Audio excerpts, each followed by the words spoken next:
Hey guys, so this is my first video. I'm filming from my iPhone and I'm also filming in my bedroom, which is next to sort of like a main road, and I also have the aircon running because it's like 41 degrees. So I'm hoping that there's not too much background noise, but please forgive me. So I spoke to a friend and she said that when you start a YouTube channel, your first video should actually be an introduction. So I'm gonna make it short and sweet because Talga's not here. So in this video, I'm gonna speak about why we decided to move to Riyadh, Saudi Arabia. Okay, so last year, around March, April, Talga was having job interviews with a company over here, and by April, they had offered him a job, and the package was, of course, very attractive.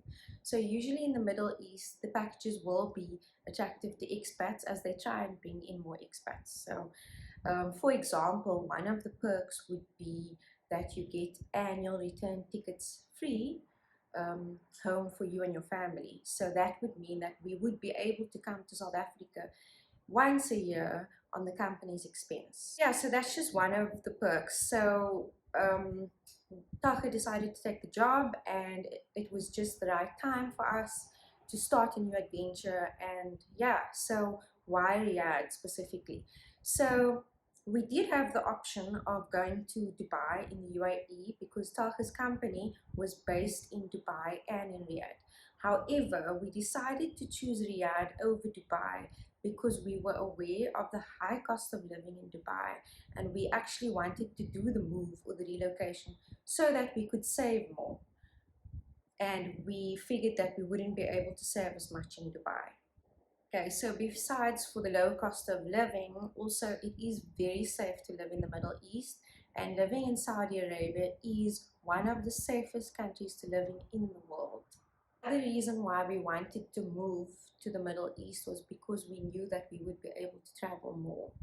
So we've only been here for a few months and we've already traveled a lot, and we still have lots of travel plans. So it's basically cheaper to travel from here, and it's also closer to travel from here than from South Africa to a lot of places. So the travel opportunities really attracted us because we love traveling.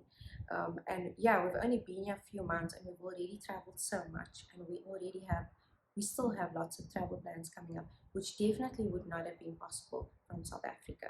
Another thing that attracted us to the Middle East, or specifically to Saudi Arabia, is the Holy Land. So there are two very, very holy cities in Islam. The two holiest cities, number one is Medina and number two is Mecca. Medina is the final resting place of our Prophet Muhammad, peace be upon him, and it's also got a lot of Islamic history, for example, where the very, very, very first mosque was ever built in the world. And it's just a city of peace. The other city is known as the holiest city for Muslims in the world, which is Mecca. So Muslim people from all over the world go or flock to Mecca every year to either do the small pilgrimage, which is called Umrah, or the big pilgrimage, which is called Hajj. And the big pilgrimage of Hajj is one of the five pillars of Islam. And we knew that if we were going to move to Saudi, we would be closer to the Middle East, and we would most likely have the opportunity to visit one of the holy cities, if not two. And we were extremely blessed to go so fast. I arrived in Saudi in February, and less than 2 months later, I was in Medina and I was in Mecca, and I got to perform my mini pilgrimage of Umrah. And this is a dream come true for most Muslims around the world. So yeah, so now we've got comfortable perks, we've got good paying job, we're in a safe country, and we've also got opportunities to travel. What else attracted us to the Middle East, or specifically to Saudi Arabia? So Saudi Arabia has a new crown prince called Mohammed bin Salman, or MBS as he is better known. So MBS has come into power and he's brought in a lot of reform and change, which is making the country a very exciting place to be right now. So there's a lot of development going on. there's a lot of new things like new tech happening. There's the Red Sea project, which is uh, a project where they are turning a lot of the coast of Saudi into luxurious resorts, because Saudi Arabia was closed to tourism for many years. I think could possibly be 30 years in the last 30 years. Now that they're open to tourism, they're starting to build all these resorts, and you'll be able to see how beautiful Saudi Arabia is. There are hundreds of islands that look similar to the Maldives. So yeah, so there's lots of development going on. They removed the previous bans of women not being able to drive or women not working in the workplace.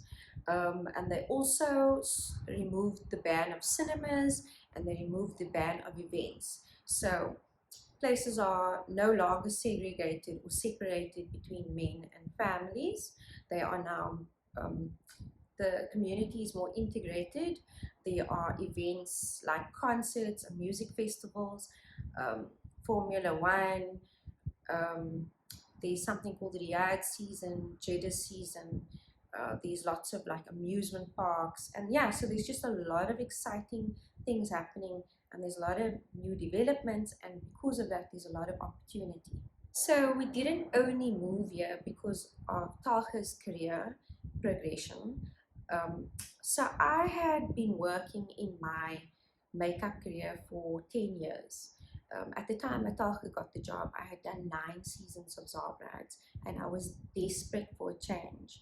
I also had experienced the last 2 years of my career. I was working, obviously, I'd experienced the pandemic.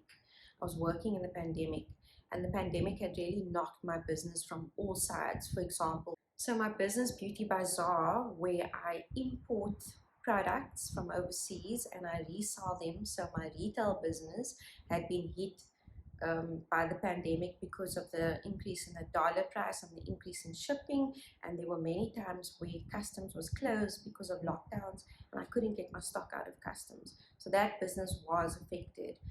My other business of my makeup school was definitely affected. People were not just easily going to study makeup in the pandemic.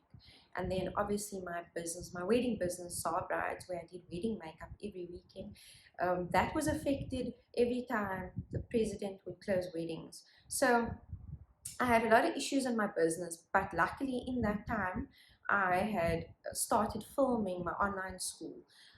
So eventually, when I was relocating, my online school was already live, and that makes me able to work remotely from anywhere in the world.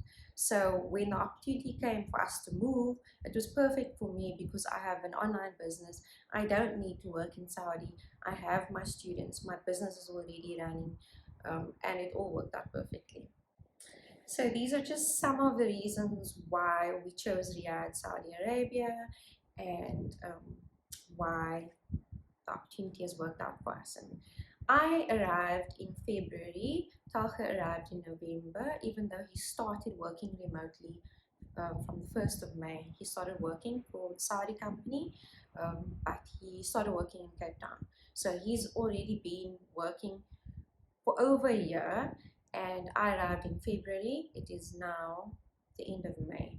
So far so good. I've been enjoying my new home. I have been adapting nicely, and it's not so bad for me because I am also Muslim. So I can't speak for everyone else, but for example, I just experienced my first Ramadan in a Muslim country, and it was honestly an amazing experience. Okay, so the dress code, and how do I feel about the dress code? So the dress code in Saudi is of course modest. We are in an Islamic country, so you will be expected to dress modestly. Although as an expat, I don't have to cover my head or cover my hair or cover my face. Saudi nationals don't have to cover their hair or their face either. It is now optional. However, because Saudi is still quite conservative, or Riyadh in the city that I live is quite conservative, you will see that most ladies are still in niqab, and they actually feel comfortable like that. That's how they've been brought up, and they are happy to dress like that, and they don't feel oppressed in any way. Well, most of them. I can't speak for all of them, but I'm very much aware that they feel quite comfortable dressing like that. So with regards to me, how do I feel about the dress code? So I don't mind at all. I currently wear um, long sleeve, or I'll wear like an oversized shirt, or I'll wear when I arrived in February, it was still quite cold, so I was wearing oversized blazers. So as long as my bum isn't showing, my legs aren't showing, my arms are not showing too much, um, I I should be fine, right? So I'm not at that point in my life yet where I'm going to cover my hair. You never know what might happen in the future, but at this point I'm not there yet. So um, if I feel like going out in an abaya and a scarf, I go. And if I feel like it, I'll maybe just wear an open abaya with dressed in my normal clothes. Otherwise, I'll wear oversized shirts. I don't feel weird about it because everyone else is dressing like that. Um, and yeah, so the other thing is I had to adjust my dress style because it is also really hot. So in South Africa, I used to wear jeans and t-shirt every day, or jeans and a hoodie every day. And yeah, it's just simply too hot to wear jeans. So now I've basically traded in my jeans for loose chiffon pants, colored things like that, which I get in Zara or I get off Shane. And yeah, it just works perfectly. I've never been a very conservative or modest dresser, and most of my friends in Cape Town that are Muslim are the same as me. Um, so when I do feel like dressing less conservatively, that would be like when I'm on holiday, for example, when I'm in Dubai, when I'm in Thailand, um, or wherever else I'm traveling to, and then when I'm in Saudi, I just dress modestly. I'm also respecting the customs here. So yeah, I hope that is a good introduction video, and I hope that you enjoyed watching it. And um, I will be filming, well, hopefully I will be filming more content for you guys of my new life in Saudi Arabia. Thank you for watching.